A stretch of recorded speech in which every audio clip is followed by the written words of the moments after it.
প্রিয় ছাত্রছাত্রীবৃন্দ, এক টুকরো বরফ নিয়ে যদি তাপ দেওয়া হয় তাহলে উহা গলে যায়, তরল পানিতে পরিণত হয়।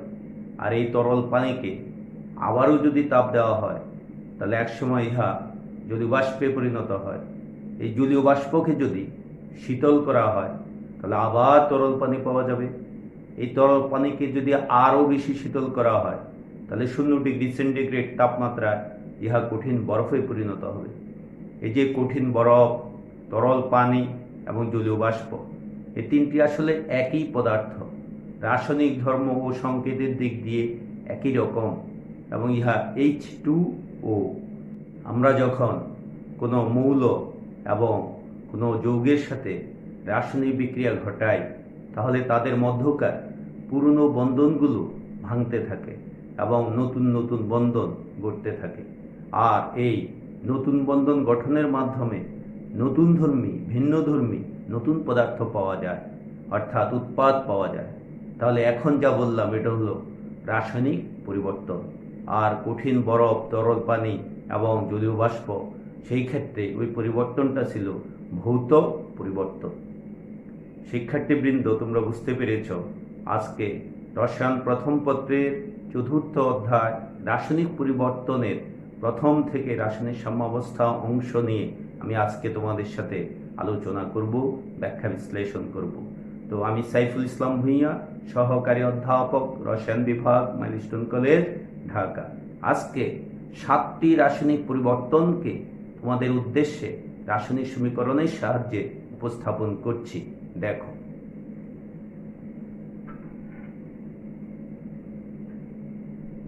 1, 2, 3, 4, 5, 6, 7। 1 নং বিক্রিয়া দেখা যাচ্ছে নাইট্রোজেন গ্যাস যোগ হাইড্রোজেন গ্যাস পাওয়া যায় অ্যামোনিয়া গ্যাস। এই বিক্রিয়াটিকে আমরা এইভাবেও লিখতে পারি, A2 গ্যাস B2 গ্যাস উৎপাদ হলো AB3 গ্যাস। 2 নং বিক্রিয়া দেখা যাচ্ছে sulphur dioxide gas oxygen gas পাওয়া যাচ্ছে sulphur trioxide gas. Sulphur dioxide এর পরিবর্তে M, অক্সিজেন এটার পরিবর্তে M, সালফার ট্রাইঅক্সাইড ইহার পরিবর্তে L। তাহলে এই বিক্রিয়াটিকে আমরা এভাবেও প্রকাশ করতে পারি। এখানে মেইন বিক্রিয়াটা হলো phosphorus trichloride, chlorine, phosphorus pentachloride. এটাকে আমরা এইভাবেও লিখতে পারি MX3 X2 MX5। এইভাবেও লিখতে পারি ফসফরাস ট্রাইক্লোরাইড এর পরিবর্তে Y, ক্লোরিন এর পরিবর্তে Z, ফসফরাস পেন্টাক্লোরাইড এর পরিবর্তে X। 4 নং বিক্রিয়া দেখা যাচ্ছে ফসফরাস পেন্টাক্লোরাইড বিয়োজিত হয়ে ফসফরাস ট্রাইক্লোরাইড এবং ক্লোরিন পাওয়া যায়। এটাকে এভাবে লেখা যায় AB5 বিয়োজিত হয়ে AB3 এবং B2। 5 নং বিক্রিয়া নাইট্রোজেন টেট্রাঅক্সাইড বিয়োজিত হয়ে নাইট্রোজেন পারঅক্সাইড। এটাকে এভাবে লেখা যেতে পারে X2Y4 বিয়োজিত হয়ে XY2। 6 নং বিক্রিয়া দেখা যাচ্ছে নাইট্রোজেন পেন্টঅক্সাইড বিয়োজিত হয়ে নাইট্রোজেন পারঅক্সাইড এবং অক্সিজেন। নাইট্রোজেন পেন্টঅক্সাইড এর পরিবর্তে P, নাইট্রোজেন পারঅক্সাইড এর পরিবর্তে Q, অক্সিজেন এটার পরিবর্তে R। তাহলে এটাকে আমরা এভাবেও লিখতে পারি। 7 নং বিক্রিয়ায় A2 B2 তৈরি হচ্ছে 2AB। উদাহরণ হিসাবে hydrogen gas, iodine gas, hydrogen iodide gas.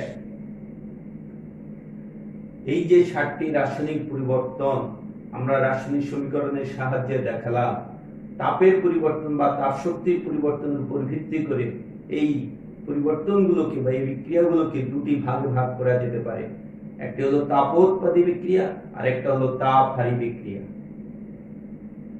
1, 2, 3 এই তিনটি হলো তাপোৎপাদী বিক্রিয়া। এই সকল বিক্রিয়া দেখা যায় যে তাপ উৎপন্ন হয়, বিক্রিয়া পাত্র, বিক্রিয়া অঞ্চলে তাপমাত্রা বৃদ্ধি পায়। এরা যে তাপোৎপাদী বিক্রিয়া সেটা আমরা কিভাবে বুঝবো? এখানে 1 মোল গ্যাসীয় নাইট্রোজেন, 3 মোল গ্যাসীয় হাইড্রোজেন, মোট বিক্রিয়ক 4 মোল, উৎপাদ হলো গ্যাসীয় উৎপাদ 2 মোল। 1, 2, 3 এ সকল বিক্রিয়া আমরা দেখব যে বিক্রিয়কের তুলনায় উৎপাদে গ্যাসীয় মোল সংখ্যা হ্রাস পায়। এরকম যদি আমরা দেখি তাহলে বলবো হ্যাঁ, এগুলো তাপোৎপাদী বিক্রিয়া। মাঝে মাঝে বিক্রিয়ার পাশে ΔH বিক্রিয়া তাপ ঋণাত্মক মান দেয়া থাকবে। ΔH ঋণাত্মক দেখলেই আমি বুঝে ফেলবো যে হ্যাঁ, এই বিক্রিয়াগুলো তাপোৎপাদী বিক্রিয়া। নাইট্রোজেন যোগ হাইড্রোজেন উৎপাদ হলো অ্যামোনিয়া, আর তার সাথে তাপ উৎপন্ন হয়, তাই উৎপাদের সাথে প্লাস তাপ, তাহলে এটাও তাপোৎপাদী বিক্রিয়াকে প্রকাশ করে। এই তাপকে বাম পাশে নিয়ে আসলে বিক্রিয়কের সাথে মাইনাস তাপ, সেখান থেকে উৎপাদ, তাহলে এটিও তাপোৎপাদী বিক্রিয়াকে প্রকাশ করে। আমরা তাপোৎপাদী বিক্রিয়াকে লেখচিত্রের মাধ্যমেও প্রকাশ করতে পারি। শক্তি বনাম বিক্রিয়া পদ, একটা বিক্রিয়া মূলত বিক্রিয়ক থেকেই শুরু হয়, তাহলে এই বিক্রিয়ক ন্যূনতম একটা শক্তি অর্জন করার পর এখানে আসবে। এই অবস্থা, এটার নাম সক্রিয়কৃত জটিল অথবা অস্থায়ী জটিল অবস্থা। শক্তি হারিয়ে চূড়ান্ত অবস্থা উৎপাদে পরিণত হয়। এই ক্ষেত্রে যেটা দেখব, বিক্রিয়কের তুলনায় উৎপাদের শক্তি, আভ্যন্তরীণ শক্তির পরিমাণ কম।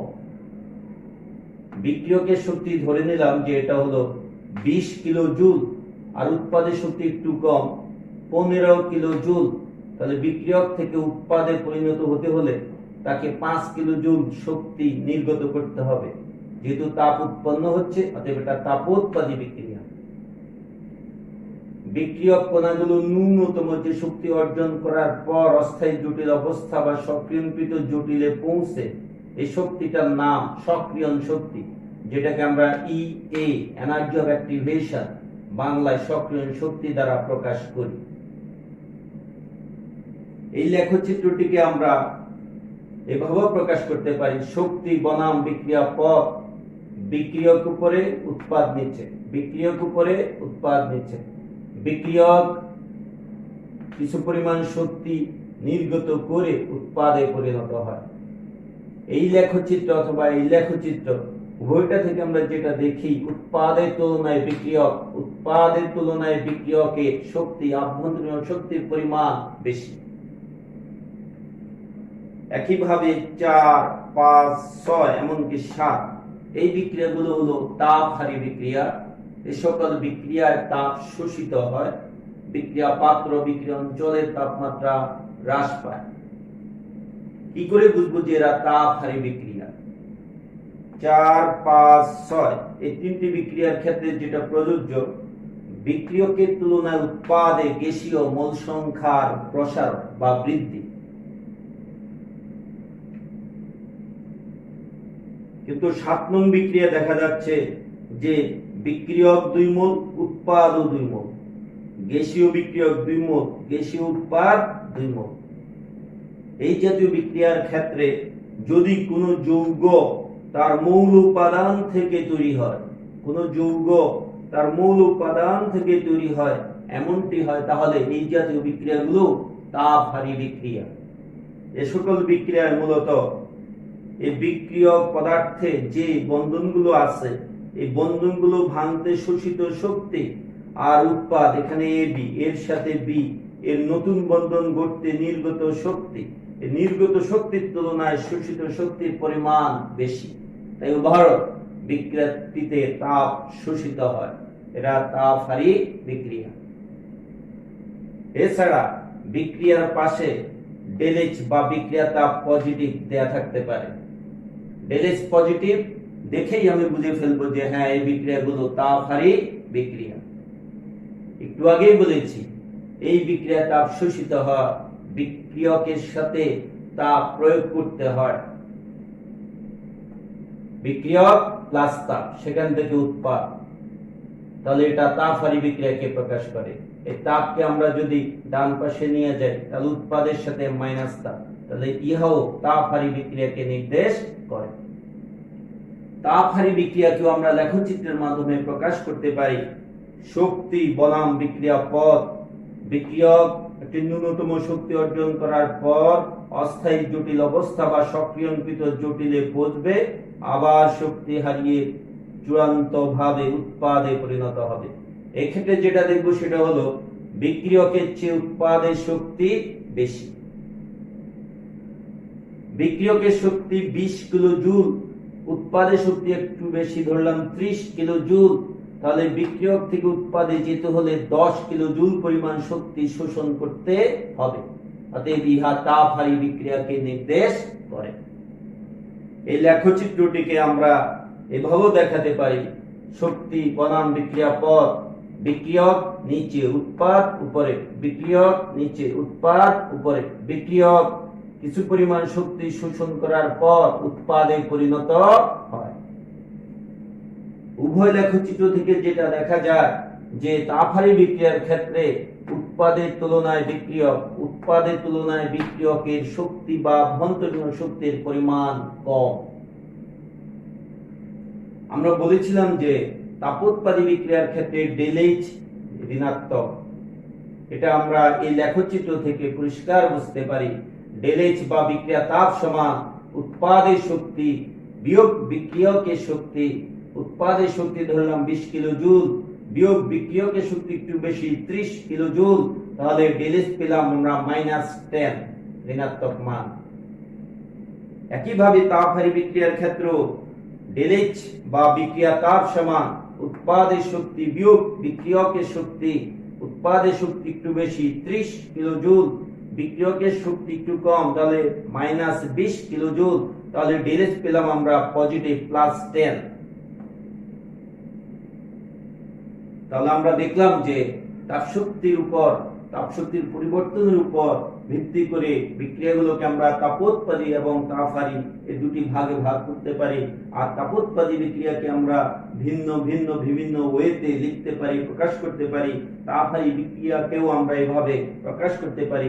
সাথে সাথে লেখচিত্রের মাধ্যমেও এদেরকে উপস্থাপন করা যায়।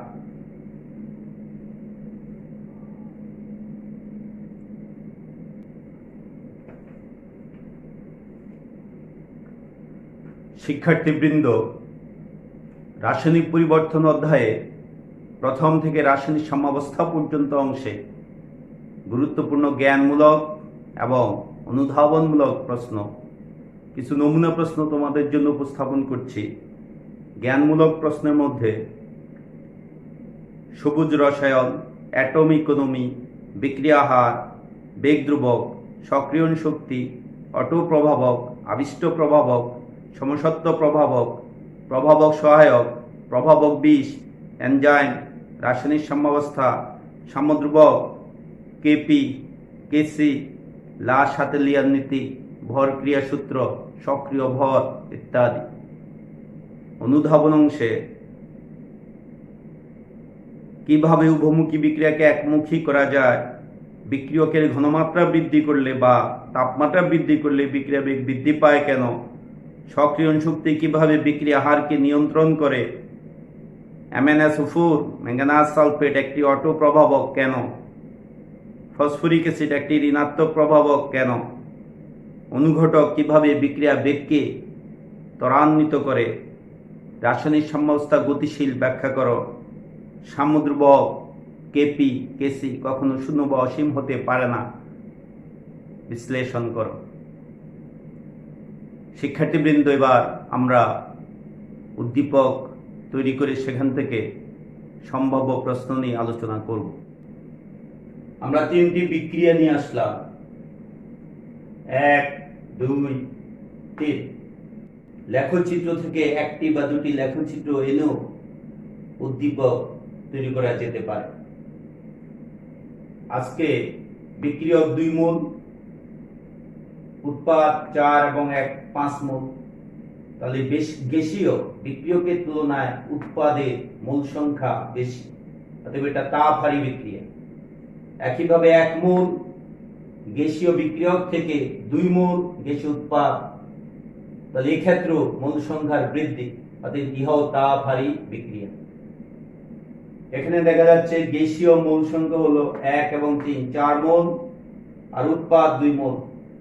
মোল সংখ্যার হ্রাস ঘটেছে, কমেছে, অতএব এটা হলো তাপোৎপাদী বিক্রিয়া। 1, 2 বা 3 নং বিক্রিয়া যে কোনোটির জন্য প্রশ্ন হতে পারে কেপি ও কেসি এর মধ্যকার সম্পর্ক প্রতিপাদন করো। বিয়োজন মাত্রা আলফা হলে যে কোনো বিক্রিয়ার জন্য প্রশ্ন হতে পারে কেপি বা কেসি এর রাশিমালা নির্ণয় করো।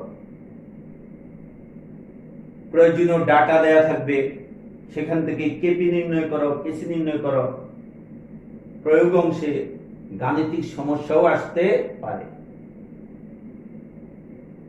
আমাদের 2 নং বিক্রিয়াটি হলো তাপোৎপাদী বিক্রিয়া, 3 নং বিক্রিয়াটি হলো তাপহারী বিক্রিয়া। সেখান থেকে উচ্চতর দক্ষতা অংশে ব্যাখ্যামূলক প্রশ্ন। 2 ও 3 নং বিক্রিয়ার ক্ষেত্রে সাম্যাবস্থা ও সাম্যদ্রব্যকের উপর তাপমাত্রার প্রভাব ব্যাখ্যা করো। অথবা যে কোনো বিক্রিয়ার জন্য সাম্যাবস্থার উপর তাপ ও চাপের প্রভাব বিশ্লেষণ করো। অথবা ব্যাখ্যামূলক প্রশ্ন, উৎপাদের শতকরা পরিমাণ বৃদ্ধি করার জন্য অথবা বিক্রিয়কের বিয়োজন হ্রাস বা বৃদ্ধি করার জন্য কি কি শর্ত, কি কি ব্যবস্থা অবলম্বন করবে কারণ সহ বিশ্লেষণ করো। আমরা এখানে একটা গাণিতিক সমস্যা নিয়ে এসেছি। 500 ডিগ্রি সেন্টিগ্রেড তাপমাত্রায় 2 নং বিক্রিয়ার সাম্যাবস্থায় 18% উৎপাদ পাওয়া যায়। গ্যাস মিশ্রণের চাপ 10 atm অ্যাটমসফিয়ার হলে কেসি নির্ণয় করো। তো যাই হোক, আমরা কিছু মূল প্রশ্ন নিয়ে এখন আলোচনা করি। 1 নং বিক্রিয়া চিন্তা করি কেপি ও কেসি এর মধ্যকার সম্পর্ক প্রতিপাদন করার চেষ্টা করি। কেসি মোলার ঘনমাত্রায় প্রকাশিত সাম্যদ্রব্যক সমান হলো উৎপাদ বাই বিক্রিয়ক। যেহেতু ঘনমাত্রায়, তাহলে আমরা ঘনমাত্রা রাশি নেব। নাইট্রোজেন পারঅক্সাইডের ঘনমাত্রা, অক্সিজেনের ঘনমাত্রা, আর নিচে আসবে নাইট্রোজেন পেন্টঅক্সাইডের ঘনমাত্রা। আর সহগ এখানে 2, এখানে 4, এখানে 1, সহগ হয়ে যাবে পাওয়ার। তাহলে কেসি সমান 1 নং সমীকরণ পেয়ে গেলাম। নাইট্রোজেন পেন্টঅক্সাইড গ্যাসীয়, নাইট্রোজেন পারঅক্সাইড গ্যাসীয়, অক্সিজেন গ্যাসীয়। তাহলে আমরা আংশিক চাপকে সক্রিয় ভর হিসেবে চিন্তা করি। সাম্যদ্রব্যক কেপি, আংশিক চাপে প্রকাশিত সাম্যদ্রব্যক সমান উপরে উৎপাদ নিচে বিক্রিয়ক। তাহলে উপরে নাইট্রোজেন পারঅক্সাইডের আংশিক চাপ, অক্সিজেনের আংশিক চাপ, আর নিচে নাইট্রোজেন পেন্টঅক্সাইডের আংশিক চাপ, আর আগের মতো সহগগুলো হয়ে যাবে পাওয়ার। তাহলে কেপি সমান 2 নং সমীকরণ পেয়ে গেলাম। আদর্শ গ্যাস সমীকরণ থেকে আমরা জানি পিভি সমান এনআরটি। তাহলে পি সমান এন বাই ভি আরটি। মোলার ঘনমাত্রা অর্থাৎ সি সমান মোল সংখ্যা বাই আয়তন, সি সমান এন বাই ভি। তাহলে দাঁড়াচ্ছে পি সমান সিআরটি। সমীকরণ নং 3। 3 নং সমীকরণের সহযোগিতায় আজকে প্রয়োজনীয় নাইট্রোজেন পারঅক্সাইডের আংশিক চাপ, অক্সিজেনের আংশিক চাপ, নাইট্রোজেন পেন্টঅক্সাইডের আংশিক চাপ বের করে নেওয়া যাবে। যেমন নাইট্রোজেন পারঅক্সাইডের আংশিক চাপ সমান নাইট্রোজেন পারঅক্সাইডের ঘনমাত্রা আর টি। একইভাবে বাকিগুলো, এই মানগুলো এখন আমি 2 নং সমীকরণে বসিয়ে দিই। যেখানে পাওয়ার আছে 4 দেওয়া হয়েছে, যেখানে পাওয়ার 2 দেওয়া হয়েছে। সবগুলো আরটি ডান পাশে নিয়ে ঘনমাত্রা রাশিগুলো সব বাম পাশে লিখলাম। 1 নং সমীকরণ থেকে আমরা দেখলাম এই পুরো রাশিটা আসলে কি কেসি। তাহলে এটার পরিবর্তে কেসি RT4 RT উপরে RT5 আর নিচে RT স্কয়ার হিসাব করে RT হোল 3। তাহলে এভাবে যা পেলাম কেপি ইকুয়াল টু কেপি সমান কেসি ইনটু RT হোল 3। ইহাই আজকের উদ্দীপক অনুসারে 1 নং বিক্রিয়াটির জন্য কেপি এবং কেসি এর মধ্যকার সম্পর্ক। আমরা জানি কেপি সমান কেসি আরটি হোল ডেলন। ডেলন সমান হলো উৎপাদে গ্যাসীয় মোল সংখ্যা, যা এখানে 4 আর 1 5, বিয়োগ বিক্রিয়কে গ্যাসীয় মোল সংখ্যা, যেটা এখানে 2। 5 থেকে 2 মাইনাস করলে 3, আমরাও 3 পেয়েছি। তাহলে আমরা বুঝলাম যে আমাদের কেপি এবং কেসি এর মধ্যকার সম্পর্ক প্রতিপাদন হয়েছে এবং ভুল হয়নি। প্রিয় ছাত্রছাত্রীবৃন্দ, প্রয়োগ এবং উচ্চতর দক্ষতা অংশের বাকি প্রশ্নগুলো আমরা একটু পরেই সমাধান করব। প্রিয় ছাত্রছাত্রীবৃন্দ, আজকে প্রথমেই বিয়োজন মাত্রা কি এটা আমরা পরিষ্কারভাবে বুঝে নেই। স্থির তাপমাত্রায় প্রতি 1 মোল বিক্রিয়ক থেকে যে অংশ বা যে ভগ্নাংশ বিয়োজিত হয় এবং উৎপাদে পরিণত হয় তাকে আমরা বিয়োজন মাত্রা বলবো, এবং বিয়োজন মাত্রাকে আমরা আলফা দ্বারা প্রকাশ করি। ব্যাপারটা আমি আরো একটু ক্লিয়ার করতে চাই। প্রতি 1 মোল বিক্রিয়ক থেকে যদি 0.4 মোল বিয়োজিত হয় তাহলে বিয়োজন মাত্রা 0.4। প্রতি 1 মোল থেকে যদি 0.9 মোল বিয়োজিত হয় তাহলে বিয়োজন মাত্রা 0.9। বিয়োজন মাত্রা আলফা, তাহলে আমরা বুঝলাম যে প্রতি 1 মোল থেকে আলফা অংশ বিয়োজিত হয়। যদি কখনো দেখি বিক্রিয়ক 2 মোল, তাহলে 2 মোল থেকে বিয়োজিত হবে 2 আলফা। তো বিয়োজন মাত্রা আলফা হলে কোন একটি বিক্রিয়ার জন্য সাম্য ধ্রুবক কেপি অথবা কেসি এর রাশিমালা নির্ণয় করা যায়।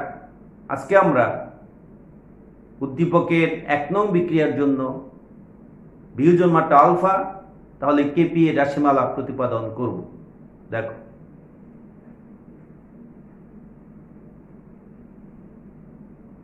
দুই মোল নাইট্রোজেন পেন্টঅক্সাইড বিয়োজিত হয়ে 4 মোল নাইট্রোজেন পারঅক্সাইড এবং অক্সিজেন। উদ্দীপকের 1 নং বিক্রিয়াটি প্রাথমিক অবস্থায় 2 মোল বিক্রিয়ক, উৎপাদ 0। যখন টি মানে সময় ইকুয়াল টু 0, অর্থাৎ প্রাথমিক অবস্থায় অর্থাৎ বিক্রিয়ার শুরুতে বিক্রিয়ক থাকে কিন্তু উৎপাদ থাকে না। কিছু সময় পরে বিক্রিয়কের কিছু অংশ বিয়োজিত হয়ে উৎপাদে পরিণত হয়। সম্মুখ বিক্রিয়া বেগ এবং পশ্চাৎ বিক্রিয়া বেগ সমান হয়ে যায়, যেটাকে আমরা রাসায়নিক সাম্যাবস্থা বলি। তাহলে রাসায়নিক সাম্যাবস্থায় বিক্রিয়ক, উৎপাদ সবই উপস্থিত থাকে। এই সাম্যাবস্থায় নাইট্রোজেন পেন্টঅক্সাইড কতটুকু অবশিষ্ট আছে? প্রতি 1 মোল থেকে আলফা বিয়োজিত হয়, তাহলে 2 মোল থেকে 2 আলফা বিয়োজিত হয়, অতএব অবশিষ্ট হলো 2 - 2 আলফা।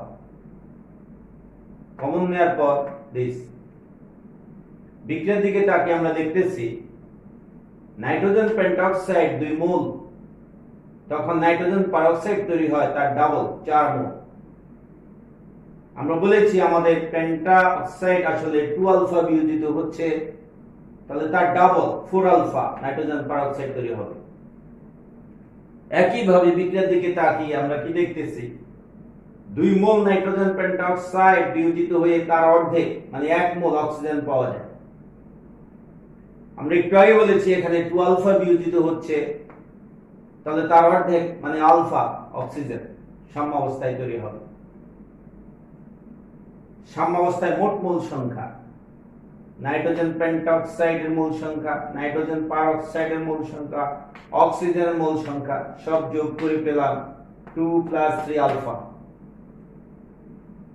বিক্রিয়ক, উৎপাদ সবগুলো একত্রে মানে মিশ্রণের মোট চাপ ধরলাম পি। যেহেতু সাম্যধ্রুবক কেপি এর রাশিমালা নির্ণয় করতে চাই, তাহলে নাইট্রোজেন পেন্টঅক্সাইড, নাইট্রোজেন পারঅক্সাইড এবং অক্সিজেন প্রতিটি আংশিক চাপ নির্ণয় করতে হবে আগে। নাইট্রোজেন পেন্টঅক্সাইডের আংশিক চাপ পি নিচে ছোট্ট করে লিখতে হয়, আংশিক চাপ লেখার স্টাইল। আংশিক চাপ সমান মোল ভগ্নাংশ গুণ মোট চাপ, অথবা আরো ভেঙে বললে উপাদানটি মোল সংখ্যা গুণ মোট চাপ বাই মোট মোল সংখ্যা, যা আমরা পরিবেশ রসায়ন অধ্যায় থেকে আমরা এটা জেনেছি, শিখেছি। তাহলে নাইট্রোজেন পেন্টঅক্সাইডের মোল সংখ্যা গুণ মোট চাপ বাই মোট মোল সংখ্যা, এভাবে নাইট্রোজেন পারঅক্সাইড এবং অক্সিজেন তিনটি উপাদানের আংশিক চাপ বের করে নেওয়া হলো। সাম্যধ্রুবক কেপি, আংশিক চাপে প্রকাশিত সাম্যধ্রুবক কেপি সমান উপরে উৎপাদ নিচে বিক্রিয়ক এবং আংশিক চাপ নিতে হবে উপাদানগুলো। তাহলে নাইট্রোজেন পারঅক্সাইডের আংশিক চাপ, অক্সিজেনের আংশিক চাপ, আর নিচে হবে নাইট্রোজেন পেন্টঅক্সাইডের আংশিক চাপ, সহগগুলো হয়ে যাবে পাওয়ার। এবার আমরা এখানে এই মানগুলো এখানে বসালাম। যেখানে পাওয়ার আছে পাওয়ার দিতে হবে, 4 4 2 2। তারপর সাধারণ বীজগণিত করে আমরা শেষ পর্যন্ত যা পাচ্ছি সেটা হলো কেপি সমান 64 alpha power 5 P power 3 by 2 plus 3 alpha whole cube 1 minus alpha whole square. অর্থাৎ উদ্দীপকের এই বিক্রিয়াটির জন্য বিয়োজন মাত্রা আলফা হলে সাম্যধ্রুবক কেপি এর রাশিমালা পেয়ে গেলাম। এবার আসা যাক উদ্দীপকের 2 নং বিক্রিয়াটি A2B2AB3। উদ্দীপকে উৎপাদ AB3 এর শতকরা পরিমাণ সাম্যাবস্থা 18% উৎপাদ দেয়া আছে। যদি কখনো উৎপাদের শতকরা পরিমাণ দেয়া থাকে তবে বিয়োজন মাত্রা আলফা ধরে নয়, আমরা অন্যভাবে সহজে খুব সুন্দরভাবে এই গাণিতিক সমস্যার সমাধান করে ফেলতে পারব। বিক্রিয়কের সাপেক্ষে যদি শতকরা পরিমাণ দেয়া থাকে যে এত পার্সেন্ট বিক্রিয়ক বিয়োজিত হয়, তবে সেখান থেকে আমরা আলফা পাই। তবে আজকে উৎপাদের শতকরা পরিমাণ দেয়া আছে 18%, সেখান থেকে আমরা লিখলাম যে উৎপাদ AB3 এর পরিমাণ 18 মোল। তাহলে মোট বিক্রিয়ক টোটাল 100 থেকে 18 মাইনাস করলে 82 মোল। আমার এখানে দুটো বিক্রিয়ক A2 এবং B2, মোট মোল পেলাম যে 82 মোল। এখন এই বিক্রিয়াটির দিকে তাকালে যা দেখা যায়, A2 হলো 1 মোল, B2 হলো 3 মোল, টোটাল যোগ করলে 4 মোল। 4 মোলের মধ্যে 1 মোল হলো A2, 4 মোলের মধ্যে 3 মোল হলো B2। তাহলে এখান থেকে আমরা A2 এবং B2 আলাদাভাবে এদের পরিমাণ বের করে নিলাম। 82 ইনটু 1/4, 4 এর মধ্যে 1।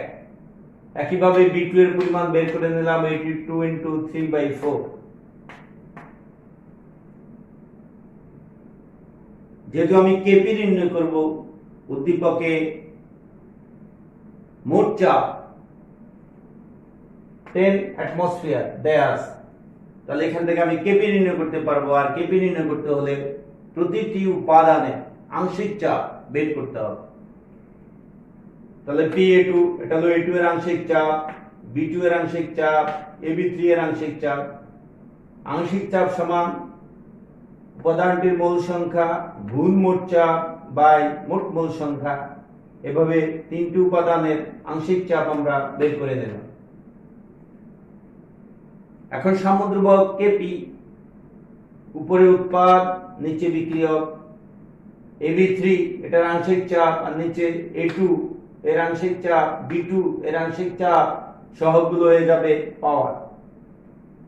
ওই যে মানগুলো আমরা এখানে সব বসালাম, হিসাব নিকাশ করে যা পেলাম 6.795 ইনটু 10 টু দি পাওয়ার -3।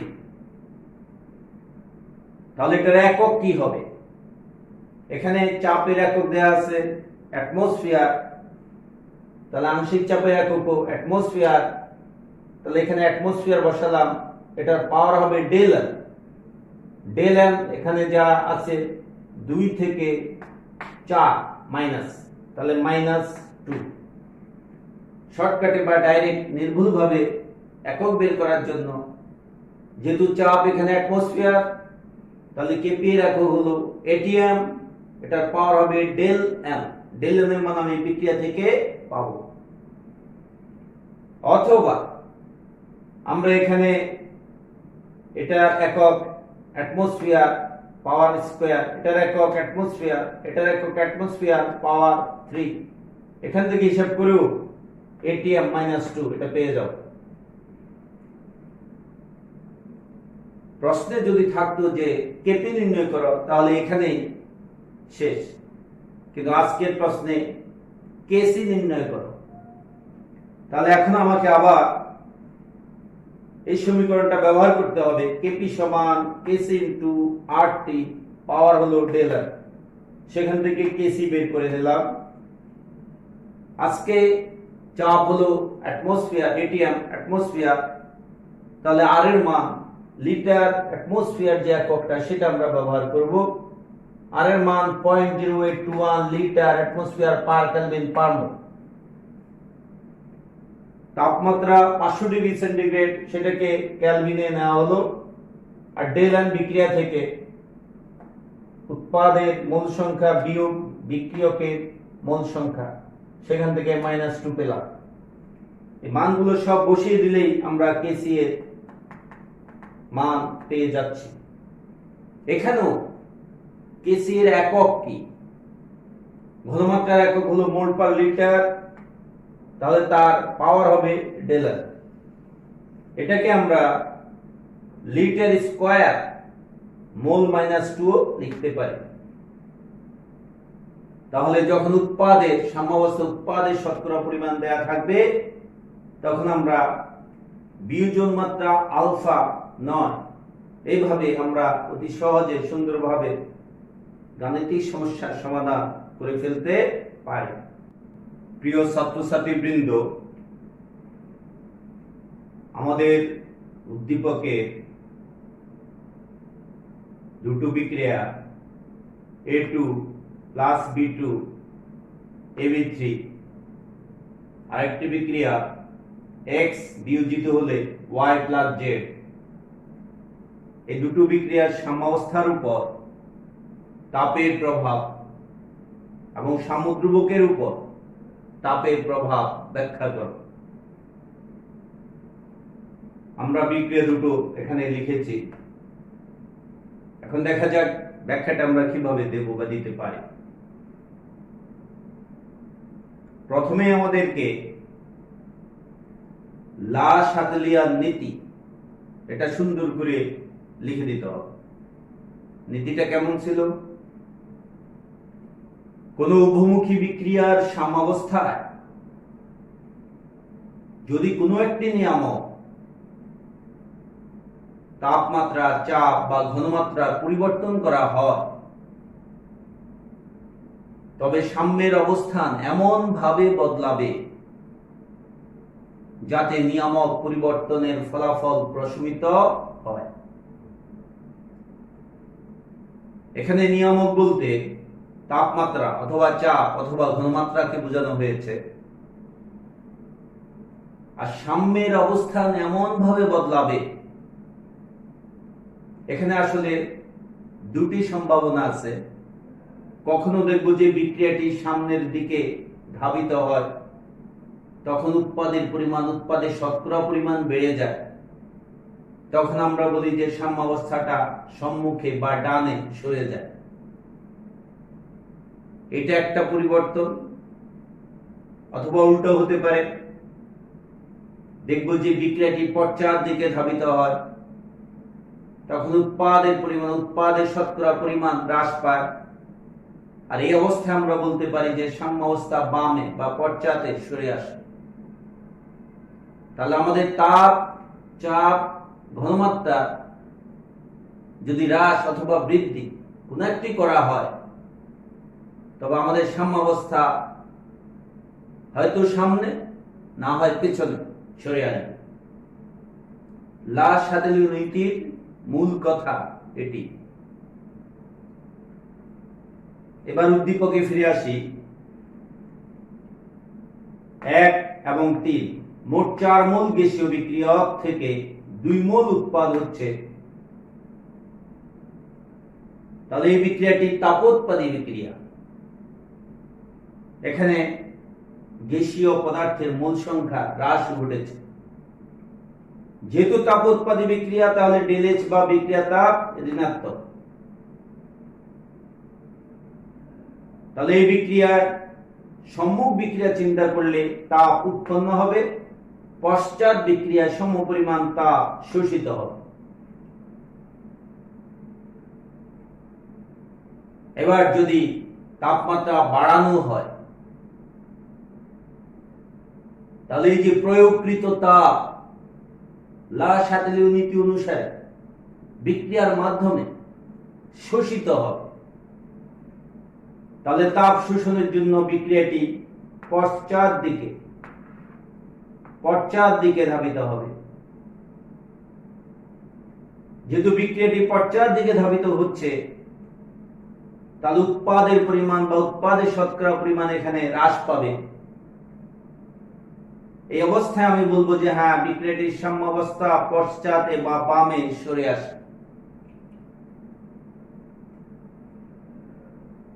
একইভাবে যদি আমরা তাপ হ্রাসের কথা বলি, তাপ হ্রাস করলে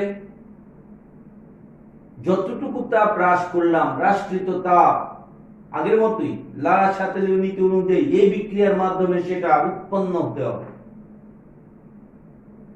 তাহলে তাপ উৎপন্ন হওয়ার জন্য বিক্রিয়াটি সম্মুখ দিকে অগ্রসর হয়। ওই অবস্থায় আমরা বলবো যে উৎপাদের শতকরা পরিমাণ বৃদ্ধি পায়। সাথে সাথে বলতে পারি যে বিক্রিয়াটির সাম্যাবস্থা সম্মুখে বা ডানে সরে আসে। আমরা একই ব্যাখ্যা পাশের তাপহারী বিক্রিয়াটির ক্ষেত্রেও দিতে পারব। আমি অন্তত সেখানে তাপ বৃদ্ধির ব্যাখ্যাটা দেওয়ার চেষ্টা করি। এখানেও আমরা দেখতেছি 1 মোল গ্যাসীয় বিক্রিয়ক থেকে 2 মোল গ্যাসীয় উৎপাদ। তাহলে এখানে মোল সংখ্যার বৃদ্ধি ঘটেছে, অতএব এটা তাপহারী বিক্রিয়া। তাপহারী বিক্রিয়া ΔH বা বিক্রিয়া তাপ ধনাত্মক। সম্মুখ বিক্রিয়া এখানে তাপ শোষণ হবে, পশ্চাৎ বিক্রিয়ায় সমপরিমাণ তাপ উৎপন্ন হবে। এখন আমরা যদি এখানে তাপমাত্রা বাড়াই, তাহলে এই যে প্রয়োগকৃত তাপ বিক্রিয়ার মাধ্যমে শোষিত হবে।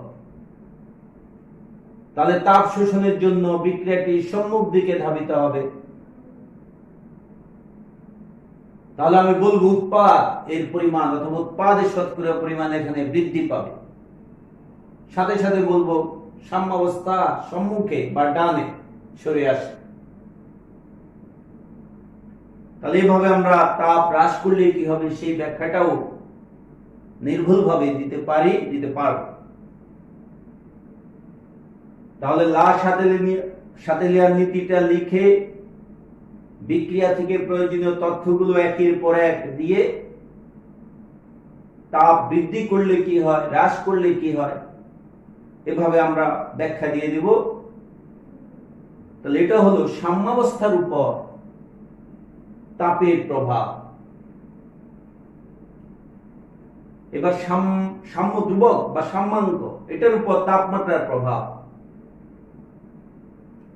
স্থির তাপমাত্রায় যে কোনো বিক্রিয়ার জন্য সাম্যাঙ্ক বা সাম্য ধ্রুবকের মান নির্দিষ্ট, কিন্তু যদি তাপমাত্রা পরিবর্তন করা হয় তবে সাম্য ধ্রুবকের মানও পরিবর্তন হয়। সাম্য ধ্রুবকের উপর তাপমাত্রার প্রভাব এটা ব্যাখ্যা করার জন্য আমরা ভ্যান হফের সমীকরণটি ব্যবহার করতে পারি। সমীকরণটি এই ধরনের: log Kp সমান -ΔH by 2.303R into 1/T plus ধ্রুবক। এখানে Kp আংশিক চাপের প্রকাশিত সাম্য ধ্রুবক,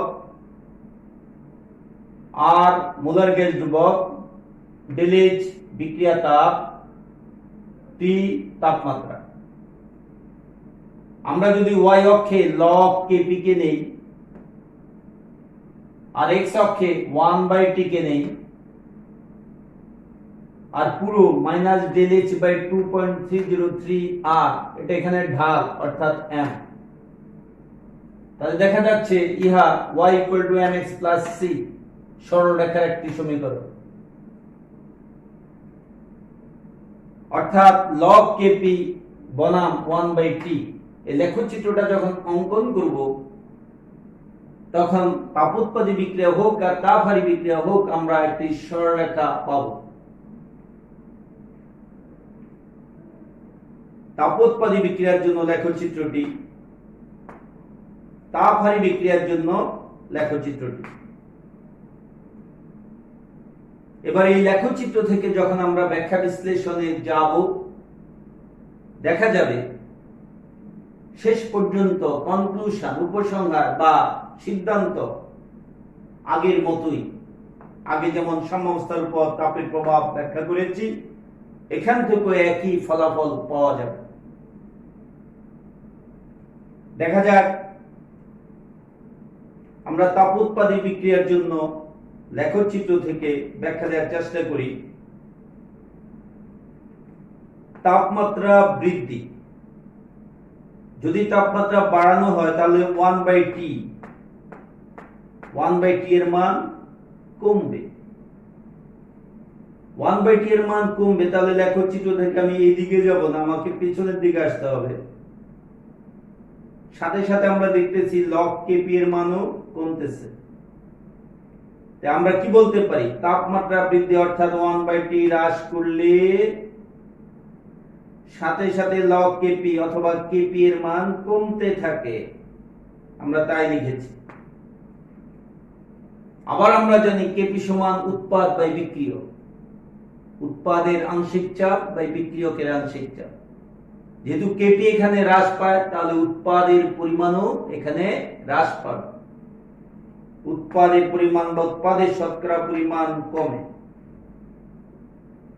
আর উৎপাদ কমা মানে বিক্রিয়াটি পশ্চাৎ দিকে ধাবিত হওয়া, তাহলে আমরা বলবো যে সাম্যাবস্থা পশ্চাতে বা বামে সরে আসে। লেখচিত্র দেখে দেখে আমরা একের পর এক ইনফরমেশন বা তথ্যগুলো দিয়েছি। আমরা এখানে তাপমাত্রা হ্রাস করলে কি হবে সেই ব্যাখ্যাটাও অনুরূপভাবে দিতে পারি। তো এবার আসা যাক তাপহারী বিক্রিয়ার ক্ষেত্রে। ঠিক আগের মতো আমরা চিন্তা করি যে হ্যাঁ তাপমাত্রা বৃদ্ধি, তাহলে 1/t হ্রাস, আর হ্রাস মানে আমি এদিকে আসবো। সাথে সাথে দেখতেছি যে log kp বা kp এর মান বাড়তেছে, তাহলে এখানে তাপমাত্রা বৃদ্ধি অর্থাৎ 1/t হ্রাস, সাথে সাথে kp এর মান বৃদ্ধি পায়। আর kp এর মান যেহেতু বৃদ্ধি পায় তাহলে উৎপাদের পরিমাণ, উৎপাদের শতকরা পরিমাণও বৃদ্ধি পায়। আর উৎপাদের পরিমাণ বৃদ্ধি পাওয়া অর্থাৎ বিক্রিয়াটি সম্মুখ দিকে অগ্রসর হয়, বিক্রিয়ার সাম্যাবস্থা সম্মুখে বা ডানে সরে যায়। এখানেও আমরা তাপ হ্রাসের ফলাফলটা অনুরূপভাবে ব্যাখ্যা বিশ্লেষণ করতে পারব। আমরা সাধারণ সাম্যাবস্থার উপর তাপের প্রভাব ব্যাখ্যা করি, আর সাম্য ধ্রুবকের উপর তাপমাত্রার প্রভাব ব্যাখ্যা করি। উভয় ক্ষেত্রেই মূলত মূল সিদ্ধান্ত বা ফলাফল একই আসবে। তো প্রিয় ছাত্রছাত্রীবৃন্দ, উদ্দীপকের কিছু মূল প্রশ্ন আমরা আলোচনা করেছি। এখন তোমাদের অনুশীলন বা প্র্যাকটিস করার জন্য আরেকটি নমুনা উদ্দীপক দেওয়া হয়েছে, লক্ষ্য করো। শক্তি বনাম বিক্রিয়ার অগ্রগতি A to B। দেখা যাচ্ছে এখানে বিক্রিয়ক হলো A, উৎপাদ হলো B। আরো একটা ব্যাপার লক্ষ্য করা যাচ্ছে, 1 মোল A থেকে 2 মোল B উৎপন্ন হয়, মোল সংখ্যার প্রসারণ। তাহলে এটা আমাদের পূর্বের আলোচনা থেকে আমরা বুঝতেছি যে এটা তাপ হারি বিক্রিয়া। আবার লেখচিত্র থেকেও আমরা বুঝতেছি বিক্রিয়কের চেয়ে উৎপাদের মোল সংখ্যা আভ্যন্তরীণ শক্তি বেশি, বিক্রিয়ক থেকে উৎপাদের আভ্যন্তরীণ শক্তি বেশি, অতএব এটা তাপ হারি বিক্রিয়া। অন্যদিকে 1 মোল থেকে 2 মোল উৎপাদ হচ্ছে, আর বিক্রিয়ক যে শক্তিটুকু অর্জন করে অস্থায়ী জটিল অবস্থায় পৌঁছে সেটা সক্রিয়ণ শক্তি, তাহলে কিউটা হলো এখানে সক্রিয়ণ শক্তি। তো যাই হোক, এখান থেকে কি কি প্রশ্ন নিয়ে আসলাম। উদ্দীপক বিক্রিয়ার জন্য 45 ডিগ্রি সেন্টিগ্রেড তাপমাত্রায় বেগ ধ্রুবক 35 ডিগ্রি সেন্টিগ্রেড তাপমাত্রায় বেগ ধ্রুবকের দ্বিগুণ, কিউ এর মান নির্ণয় করো। একটি তাপমাত্রা T1 আর একটা T2, তাহলে বেগ ধ্রুবক স্মল কে, তাহলে আরেকটা হবে স্মল টুয়াইস কে। বের করতে হবে সক্রিয়ণ শক্তি। এখানে উৎপাদ হলো বি। বি এর পরিমাণ বৃদ্ধি করতে তাপমাত্রা ও চাপের পরিবর্তন ব্যাখ্যা করো। উৎপাদ বি এর পরিমাণ বা শতকরা পরিমাণ বাড়াতে চাই, এটা মাথায় রেখে এই বিক্রিয়ার জন্য তাপের প্রভাব ব্যাখ্যা করতে হবে, সাথে সাথে চাপের প্রভাব ব্যাখ্যা করতে হবে। তোমরা নিজেরা প্র্যাকটিস করবে, অনুশীলন করবে, আশা করি এটার সমাধান তোমরা দিতে পারবে। তো প্রিয় ছাত্রছাত্রীবৃন্দ, সবাইকে ধন্যবাদ জানিয়ে শেষ করছি।